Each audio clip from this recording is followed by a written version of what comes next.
Nosilka projekta, ki je potekal 2 leti, je bila osnovna šola Cerklje ob Krki.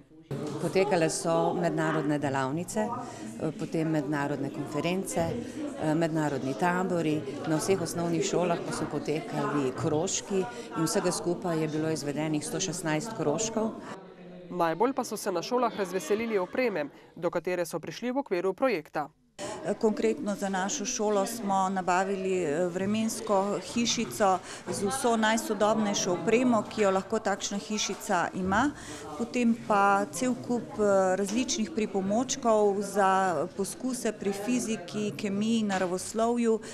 Nastala sta tudi delovni učbenik in priročnik za učitelje. Večina nalog je nekje tu takšnih, da bi jih lahko velika večina učencev uporabila, predvsem bom rekel malo starejših, so pa določene naloge, ki so malo bolj zahtevne in to je pa seveda bolj primerno za učence, ki so nadarjeni oziroma imajo več znanja.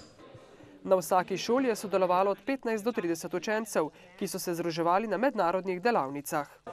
Šli smo na tabore tudi po različnih šolah in smo pač spoznavali, delavnice smo imeli, recimo avto na vodik smo delali, pa kako analiza vode. Delali smo tudi makete kozolcev, ogled kozolcev, spoznali smo vse kozolce, ki so na Slovenskem, pol smo obiskali našo jamo, mislim, z drugimi tudi učenci. Projekt je bil vreden dobrih 320 tisočakov, od tega je 85% prispevala Evropska unija.